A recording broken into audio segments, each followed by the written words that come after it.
My fingers tremble not with fear, but with the sheer weight of the longbow cradled in my hands. The yew feels foreign, almost alive, as I notch an arrow and watch the French fleet bobbing on the horizon.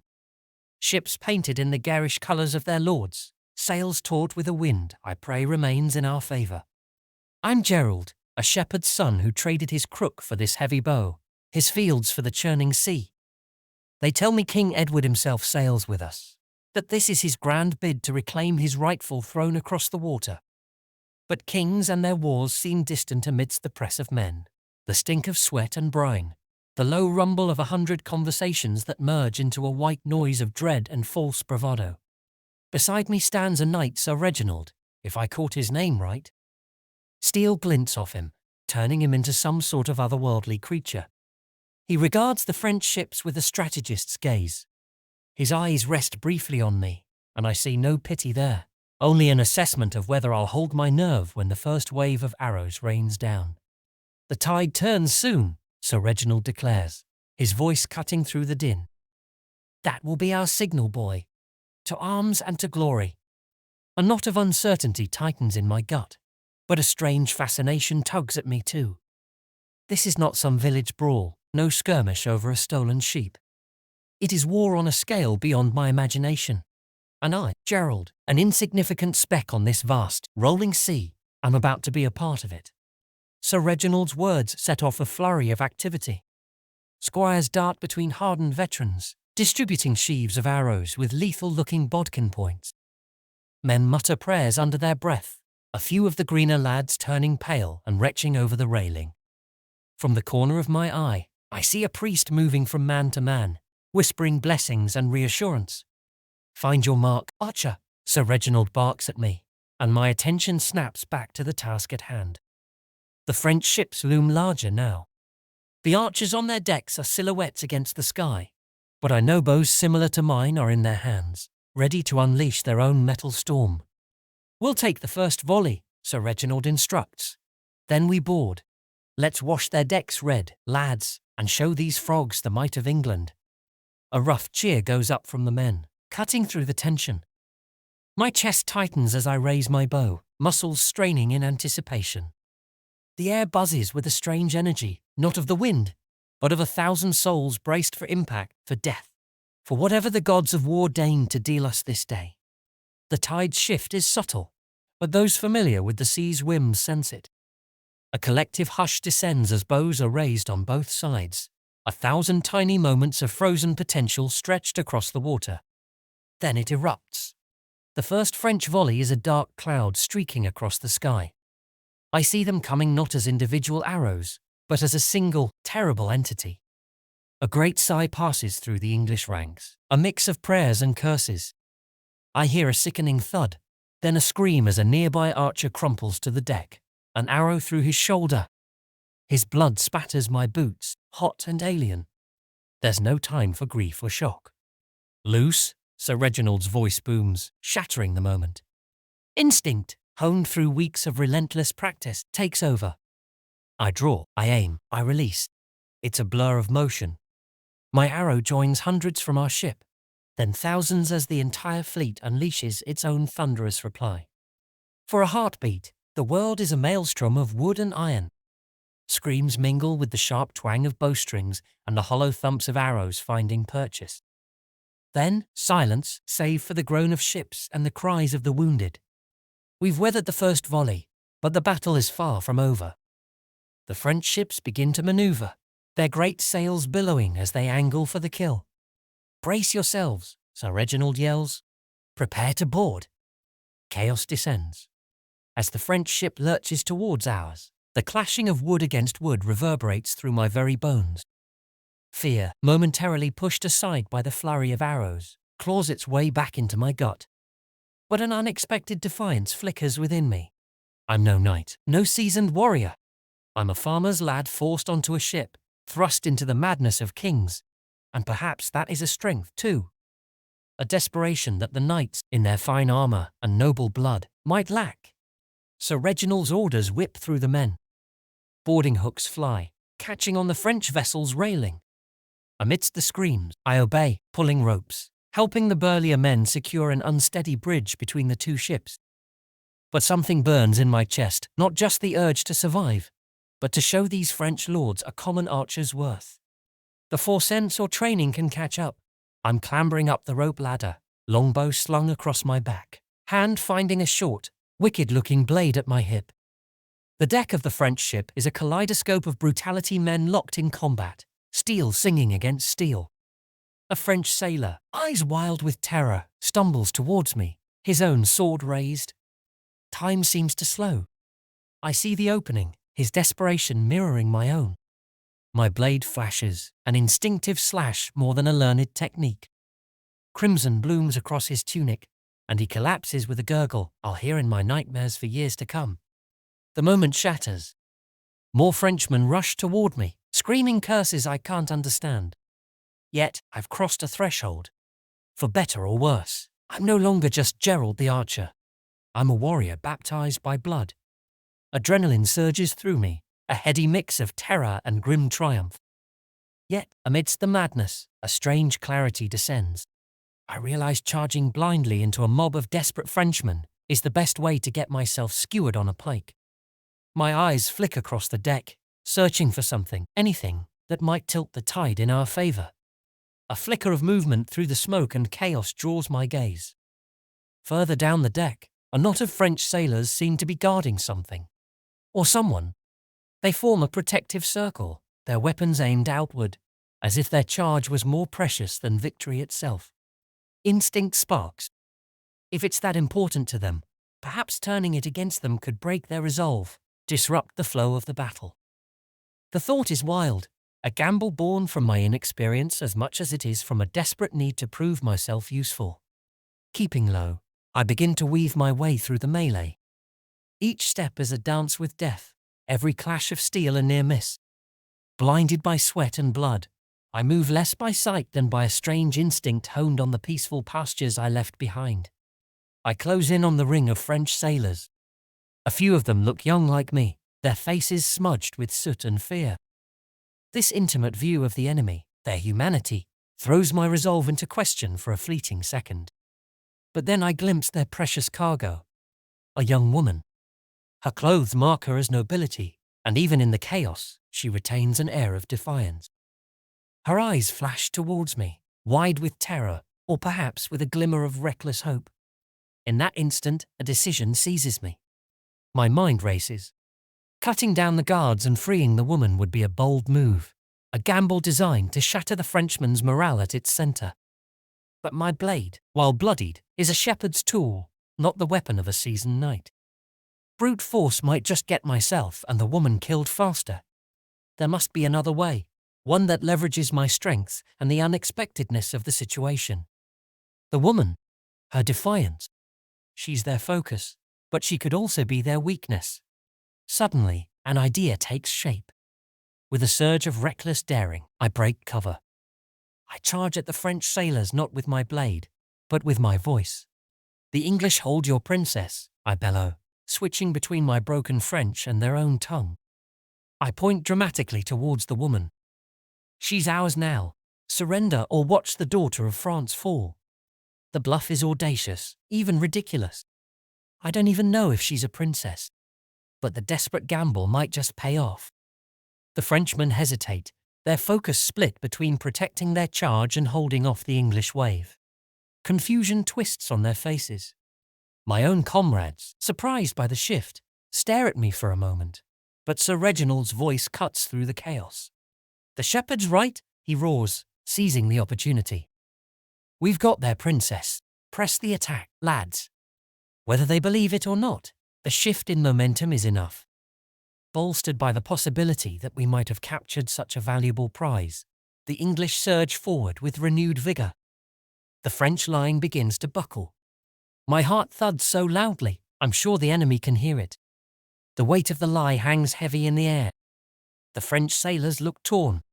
Several glance toward their precious charge, but their duty wars with the sudden fear that victory might come at too high a cost.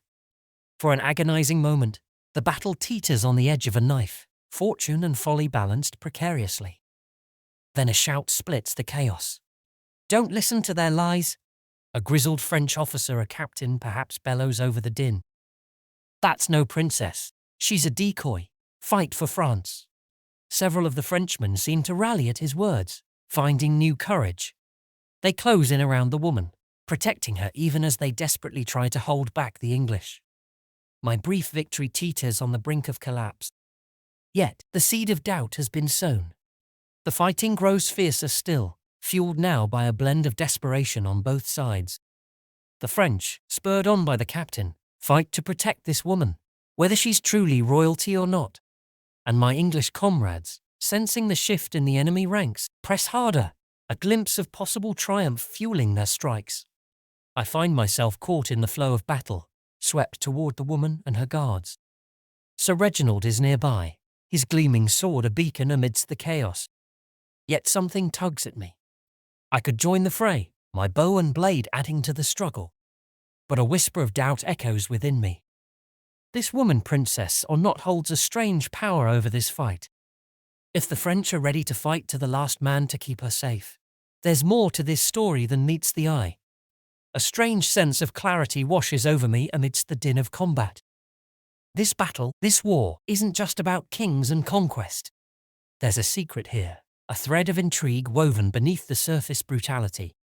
I'm drawn to that mystery, fueled by the same defiance that led me to bluff my way into this situation. Instead of charging forward, I slip back into the shadows. The chaos of the fight becomes my cover. Circling wide, I make my way towards where the woman is still fiercely guarded. The risk is immense. If caught, I'll be branded a deserter, perhaps even a traitor. But the potential reward, that sliver of an answer to this hidden puzzle, is too tempting to ignore. Every near miss with a swinging sword or stray arrow sends a bolt of fear through me, yet I push on. Ducking under a haphazardly thrown grappling hook, I scramble up a stack of barrels, gaining a vantage point. From here, I can finally see the woman's face clearly. She's young, younger than I first thought. Her eyes, filled with a strange mix of fear and defiance, are shockingly blue, contrasting sharply with her dark hair. There's an odd familiarity to her, a flickering echo swirling in the depths of my memory. But the battle's clamour keeps it just out of reach. Before I can examine this strange sensation, a shout from below yanks my attention back to the present. A French sailor has spotted me, his sword pointing accusingly. I'm compromised. Ahead of the sailor, the valiant French captain still guards the woman, locked in a desperate duel with Sir Reginald. Every scrap of steel seems to chip away at his defences. Soon, he'll fall, and the woman will be exposed. Survival, the sane part of my brain insists, means running. This isn't my fight. I'm an archer, not a knight or a spy. But the thrill of the unknown, that nagging familiarity echoing around the edges of the woman's features, fuels a reckless determination. Perhaps I can twist this situation, snatch a sliver of victory from the jaws of sure defeat. I take a steadying breath, then leap from my perch, landing with a loud thud behind the startled French sailor. Before he can react, my blade slashes against an unguarded spot between his armor plates. He grunts, crumpling with a surprised look on his face. He won't be troubling me for a few precious minutes. The remaining guards whirl towards me, their swords flashing. There are 3 of them now, and I'm a farmer with a sword, not some legendary warrior. Yet, in the madness of the moment, there is a strange liberation. If I fall here, at least I'll fall doing something audacious, something chosen. English dog, one of the guards spits, lunging toward me. I parry the blow, a clang of steel echoing out over the melee. I don't have time for an extended battle. I need a gamble, something as unexpected as my previous bluff. In a desperate move, I feign a stumble, almost collapsing. It's a risky deception, but it pays off. The nearest guard, overconfident, lowers his blade slightly, ready for the killing strike. It's that tiny opening I need. I surge forward, not with my blade, but with my full weight. I slam bodily into him, knocking him off his feet. The woman behind him gasps, fear flashing across her face. Before I can take advantage, the other 2 are upon me. But even as I scramble back, my eyes fixate on the French captain. He's wavering before Sir Reginald's relentless assault. Now is the time. Ignoring my own attackers, I shout at the top of my lungs. The captain falls. He's dead. Your princess is next. The chaos of the moment becomes my ally. My shout, amplified by desperation, echoes over the din of battle. The French captain, faltering under Sir Reginald's relentless assault, hears the desperation in my voice. His attention flickers toward his precious charge, torn between his duty to protect her and the sudden, terrible doubt I've planted in his mind. This moment of distraction is all Sir Reginald needs. His sword dances, a blur of deadly grace, exploiting the opening I've created. With a final lunge, he disarms the captain, the French blade clattering across the deck. Sir Reginald raises his own sword, victory shining in his eyes. And then the woman moves. Whether it's my words, the fall of her champion, or a well of defiance hidden within her, she seizes the chance. Instead of cowering, waiting for either rescue or capture, she whirls. Her movements are surprisingly swift, honed perhaps by some hidden training. Ducking under a swinging French sword, she darts through a gap in her flagging guards. The remaining two Frenchmen, startled by her sudden action, turn on her. One grabs for her wrist, but she twists away, her eyes fixed on a gap in the railing. It's a desperate leap for freedom, a plunge into the churning sea amidst a battle. Even I feel a jolt of terror at her daring. Perhaps death in the waves is preferable to whatever fate awaits her, princess or not, at the hands of the victors. I find myself rooted to the spot, a strange mix of horror and admiration battling within me. My comrades surge forward, ready to claim the captain and secure their prize ship. The battle seems won, yet my gaze is fixated on the woman teetering on the edge. Time seems to stretch and distort. The woman, poised on the precipice of a terrible choice, becomes the focus of the entire storm swirling around us. She hesitates, one hand clutching the railing, the blood of battle smeared across her fine clothes. Her eyes, those intensely blue eyes that stir a sense of unease deep within me, dart wildly seeking escape, measuring the impossible distance to the water. The Frenchmen take a step closer, swords raised. My fellow English soldiers, their attention captured by this sudden drama, hold their breath as one. Even Sir Reginald pauses, his blade hovering over the defeated French captain. And then, with a chilling cry that sears through the clash of steel and roar of the sea, the woman leaps. She doesn't plunge feet first, in a desperate bid to lessen the impact. Instead, she dives headfirst, arms extended, a graceful and terrible arc against the backdrop of the burning sky. It's a gesture of defiance, a rejection of both capture and surrender, a choice made in a split second of stolen agency. I gasp, a primal sound lost even to myself. The splash as she hits the water feels like a punch to my own gut. Waves churn and froth where she disappeared, the French sailors leaning over the railing as if they can will her to resurface. But the unforgiving sea keeps its secrets. The chaos of the battle resumes around me, English cheers mingling with French curses, but my focus is narrowed to that patch of water stained with the echoes of defiance. The lingering image of the woman vanishing beneath the waves haunts me. I should be elated, drunk on the rush of victory. Instead, a sense of unease prickles at me, a feeling that something far larger than individual lives and battles is at play. So Reginald strides towards me, battle fatigue momentarily forgotten as a frown creases his brow. What devilry was that, Archer? He snaps. His tone isn't accusatory, but filled with a grudging respect mixed with genuine confusion. I don't rightly know, sir, I admit, the words sticking in my throat. But it seems the battle for this ship is won. Sir Reginald grunts, and I sense a softening in his stance. Perhaps he sees some flicker of his own ruthless determination mirrored in my actions. The sea, already littered with wreckage, will claim more before this war is done. I am no longer just Gerald, shepherd turned archer. I too have tasted blood and the bitter tang of irrevocable choices. As the victorious English begin securing the French vessel, my gaze drifts back to the spot where the woman disappeared. The sea is indifferent now, showing no trace of her defiance. Yet something lingers within me. That flicker of recognition in her eyes, that strange sense of knowing her from some other place and time. It refuses to fade. Word of the woman's desperate leap spreads through the fleet like wildfire. Some call her a fool, others a martyr, and a few whisper of witchcraft, their fear tinged with awe. Superstitions rise from the depths of the sailors' hearts, dark murmurings that perhaps she wasn't a woman at all, but some vengeful spirit of the sea itself. With victory claimed, I find myself drawn below decks. The stench of sweat, spilled blood, and gunpowder is overwhelming. Here, the cost of our triumph is laid bare. Wounded men groan on makeshift pallets, and the ship's surgeon does his desperate best with what few supplies he has. Yet, among the wounded and the dying, I find a face I recognize. It's the French sailor I knocked unconscious during my earlier maneuver.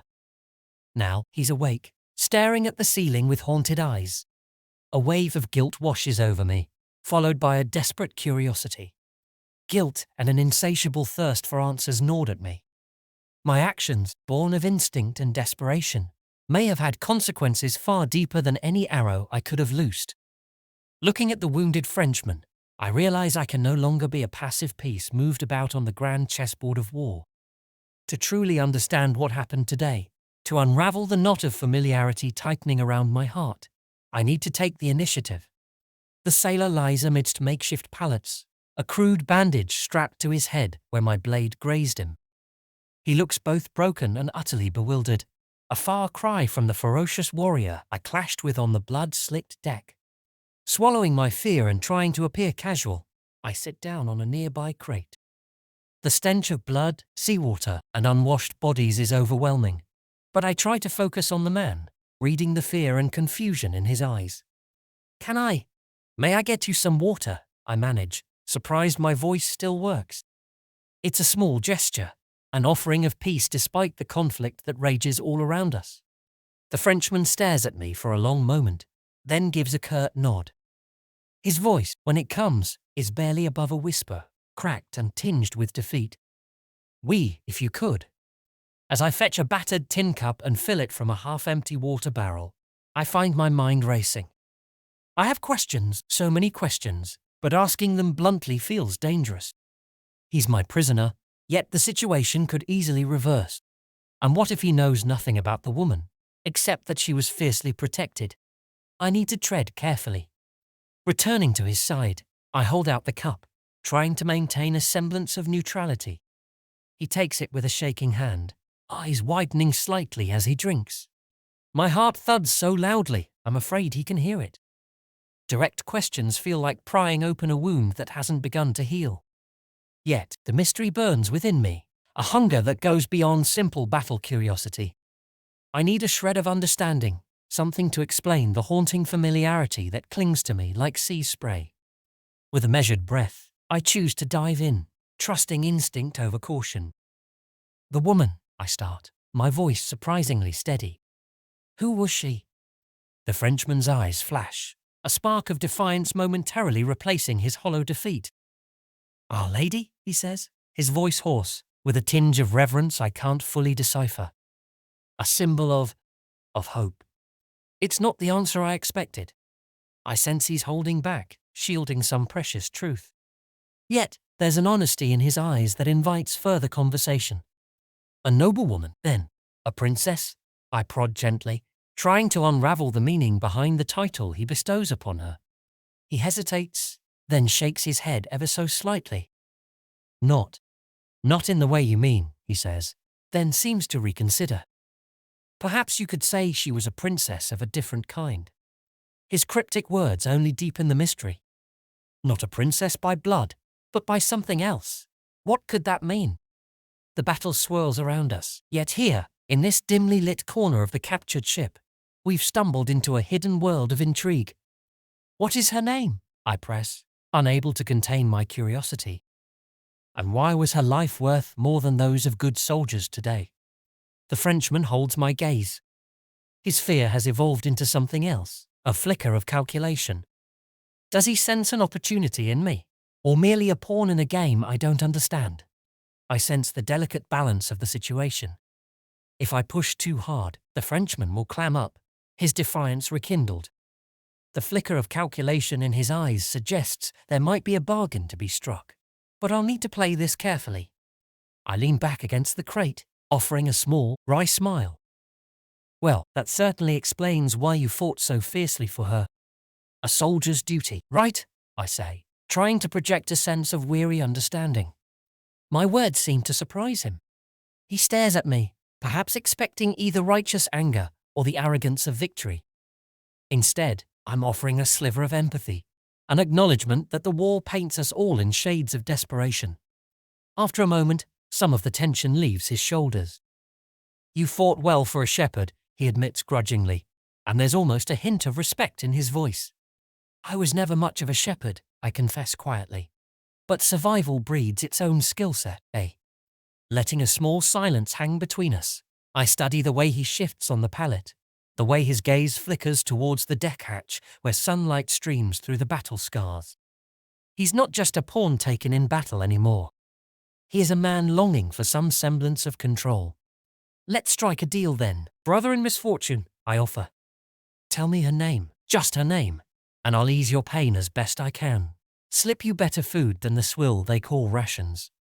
It's a gamble, my own act of desperation. Does he believe in this truce, this shared misery between men who were slashing at each other mere hours earlier? Will he trade a shred of information, a name, for a small taste of comfort? My offer makes the Frenchman tense again, yet it's a different kind of tension. There's a flicker of hope behind the caution now, the promise of better food and easing pain, a tempting prize when trapped in this floating hell. He runs a hand through his sweat-matted hair, his eyes calculating. Finally, he sighs, a long-held breath seeming to leave him with the decision. They call her Jean, he says quietly. The name hangs between us, simple yet weighted with untold significance. But to us, she is more. His voice takes on an almost reverent tone. I commit the name to memory, Jean. It feels familiar too, echoing alongside that lingering, disconcerting sense of knowing her from somewhere I can't quite place. I sense there's more to be unveiled, but I need to continue to tread carefully. I won't pry into your secrets, I assure him, holding his gaze with newfound understanding. You have your duty, I have mine. But a name is a small thing to ask when weighed against the comfort I can offer. The implication hangs in the air, tell me more, and I will do more. My words seem to crack something within the hardened French sailor. His shoulders slump in a gesture that speaks of defeat laced with a sliver of relief. His voice softens.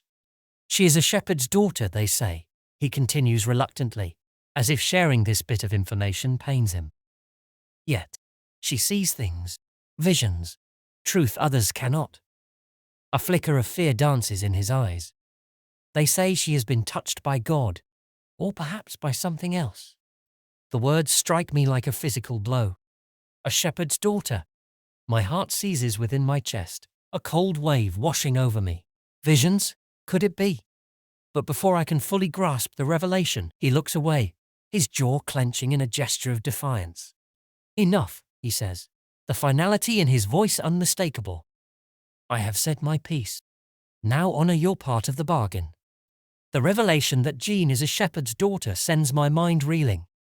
My own humble origins, the visions that led me from my fields to this blood-soaked deck, the similarities are too stark to be a coincidence. But her visions, the talk of God or something darker.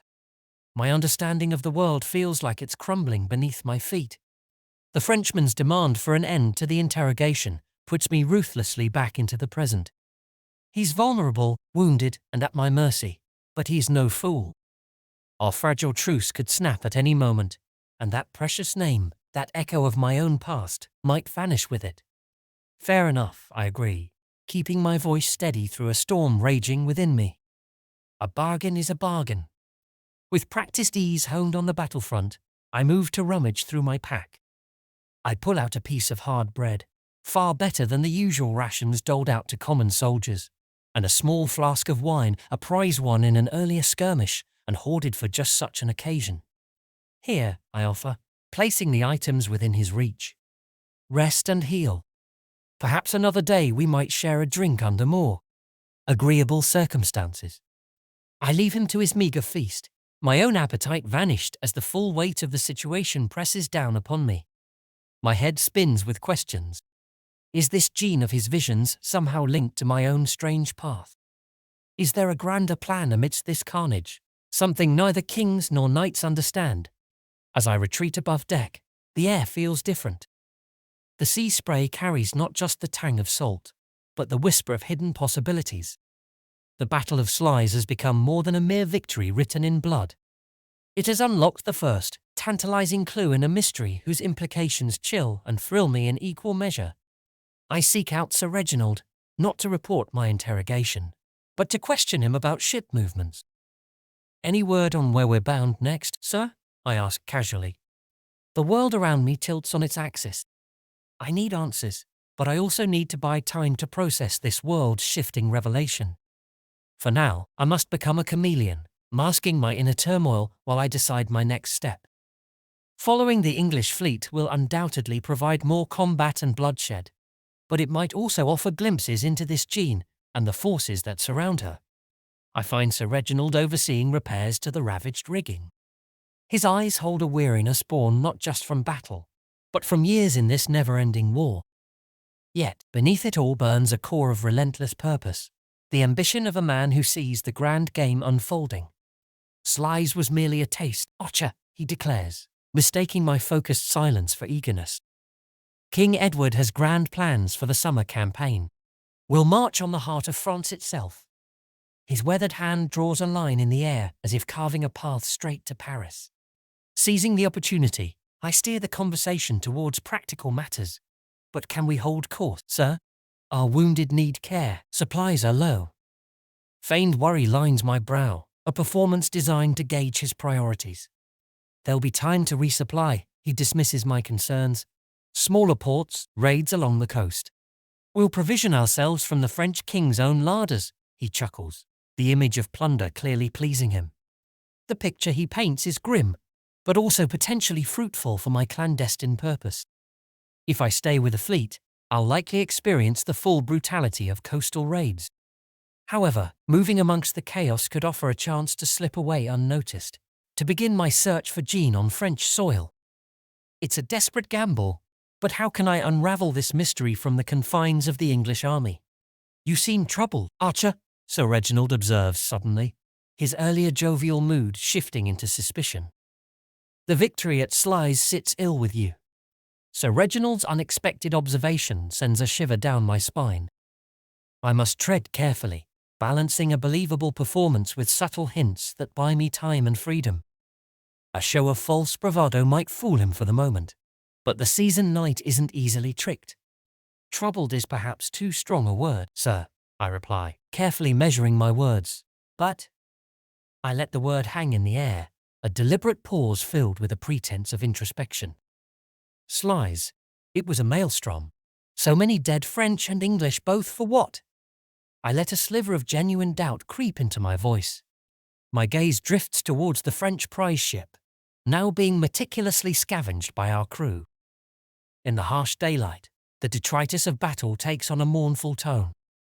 Is it always like this, sir? I ask in a subdued tone. The victories, the losses, where does it end?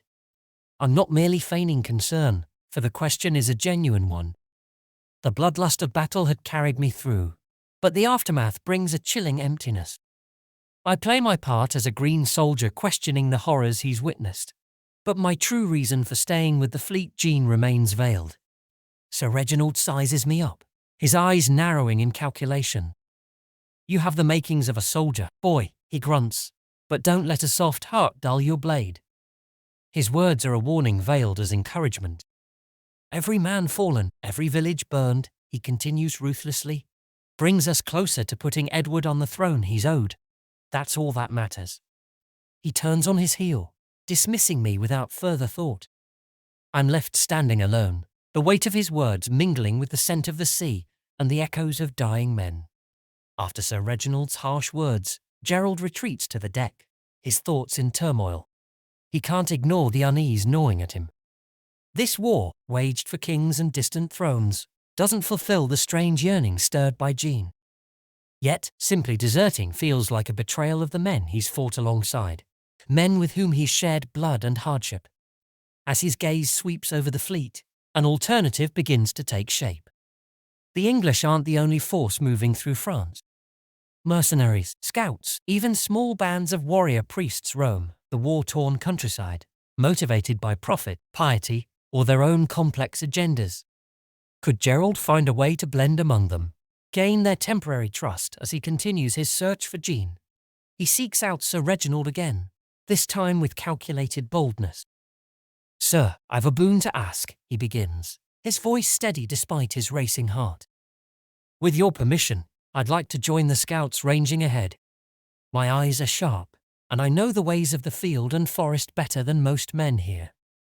There's a strategic advantage in this, something Sir Reginald might appreciate. A skilled archer who can move ahead of the main force, assess the terrain, and locate potential dangers or opportunities holds value. He'll likely test Gerald, send him on minor scouting assignments with seasoned veterans, gauging his skills and trustworthiness. Success in these tests could be the turning point. If Gerald can gain a sliver of independent movement, even for short periods, and cultivate trust with some of the more rugged scouts, he might carve out the space he needs to pursue his own quest. The risks are significant. He'll be exposed to even greater dangers, isolated from the relative safety of the main force. Yet, he'll still operate under the banner of the English, at least ostensibly, allowing him to maneuver within the chaos of war for his own purposes. And if everything turns against him, he can still rejoin the ranks, using his skills as a scout as a bargaining chip. Gerald's proposal to join the scouts is initially met with skepticism. But a series of successful missions spotting enemy ambushes, guiding the force around treacherous terrain, and even bringing down a brace of wildfowl to supplement the camp's rations earns him begrudging respect. Yet, a watchful gleam remains in Sir Reginald's eyes, a silent promise that the knight will only tolerate unconventional methods if they yield continued results. As the English army marches deeper into France, Gerald finds himself navigating a tense double life. By day, he's a valuable scout, his quiet competence earning him a sliver of independent movement. By night, he scans the war-torn countryside, his ears straining for any whisper of the mysterious shepherd girl. Whispers of a witch precede them, both a terrifying omen and a beacon for his desperate search. Villagers flee at the English approach, leaving Gerald only fragments of stories and half-seen sketches of a young woman matching Jean's description. Days slip into tense weeks. The English make brutal progress, leaving a trail of scorched earth in their wake. During a clash near a fortified French town, Gerald stumbles upon a sight that chills him to the bone. A captured woman, defiant even as she's dragged toward a makeshift stake, meets his eyes with a chilling familiarity. Is this Jean, caught in the ruthless machinery of war? He has a split second to decide. Rescue is foolhardy, almost impossible. It would blow his cover, perhaps even get him killed. Yet, if she truly is the shepherd's daughter who shares his strange connection to visions, to destiny, can he abandon her to such a gruesome fate? The battle rages around him. Arrows whistle, men scream, and smoke chokes the air. But amidst the chaos, Gerald's world narrows. He sees the terrified desperation in her eyes, a mirror to his own inner turmoil. The decision hangs between them, a silent question that demands an answer born not of kings or duty, but from the depths of his own heart. Should he risk everything, jeopardizing his mission and his life, in a desperate gamble to save Jean? Or does he turn away, preserving himself amidst the ashes of what might have been? A jolt of desperate resolve surges through Gerald, banishing the hesitation. The shepherd boy who once trembled amidst the clash of steel is gone, replaced by a man forged in the unforgiving crucible of war. He sees his own fear reflected in Jean's eyes, but also a flicker of the same uncanny determination that burns within him. This is no longer some abstract quest. It's a fight for survival, hers, and perhaps his own. The battle becomes a frantic backdrop as a reckless plan takes shape in his mind. He can't charge headfirst into a hopeless rescue, but a scout's skills in disruption and chaos might just give her a sliver of a chance. With the precision born of countless hours of practice, Gerald nocks an arrow. But instead of aiming for an enemy soldier, he targets the pyre itself, sending a flaming projectile arcing towards the dry kindling. Confusion momentarily disrupts the French as the flames flare, creating a surge of movement, a veil of smoke.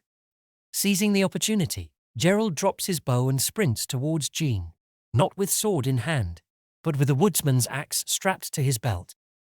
The French guards react, closing in, but the chaos has bought precious seconds. 2 swift strokes sever her bonds, and he thrusts the axe into her hands. "Defend yourself," he shouts, the words echoing strangely in his own ears. "Run into the smoke. I'll cover you." There's no time to explain, no room for debate. He turns to face the converging soldiers, a desperate rearguard action meant to buy her precious moments. His sword flashes, fueled by the desperate hope that she will take that hard-won chance and vanish into the swirling smoke. The clash of the ensuing fight is brutal and short. Gerald is a skilled archer, not a seasoned swordsman. Yet he throws himself into the fray, every clang of steel a prayer that Jean is escaping, fading back into the war-torn landscape where he must find her once more. When a French blade finally bites deep into his side, the world blurs. He falls to his knees, his blood a stark contrast to the trampled mud. Through dimming vision, he sees the smoke beginning to clear, the French soldiers regaining their bearings. Did Jean escape, or was his gamble a final act of futility? His last conscious thought isn't of battle, but of her Jean vanishing into the unknown, the mystery still unsolved, but with the burning embers of hope still faintly glowing beneath the ashes of the day.